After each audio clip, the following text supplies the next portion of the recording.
چارسدہ کے علاقہ شاہ افضل آباد حاجی نقیب خان کلی میں پاکستان پیپلز پارٹی شرپوک کی جانب سے جلسہ عام کا انعقاد کیا گیا۔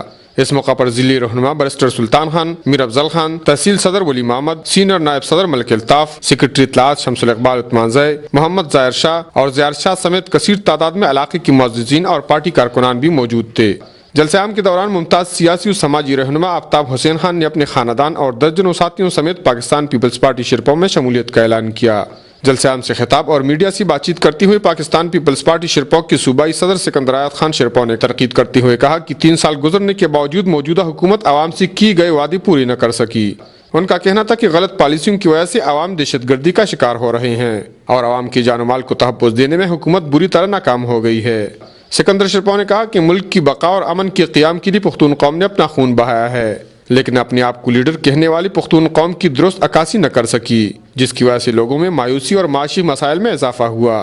انہوں نے کہا کہ پیپلز پارٹی شرپوک واحد پارٹی ہے جو عوام کے مسائل حل کرنے، امن کے قیام اور ترقی کے لیے جدوجہد کر رہی ہے۔ جلسہ عام سے ضلعی صدر محمد علی محمد، جنرل سیکرٹری حامد خان ترنگزئی اور آفتاب حسین خان نے بھی خطاب کیا۔ کیمرامین محمد جان دلسوز کے ساتھ کفایت اللہ، اے نیوز، چارسدہ۔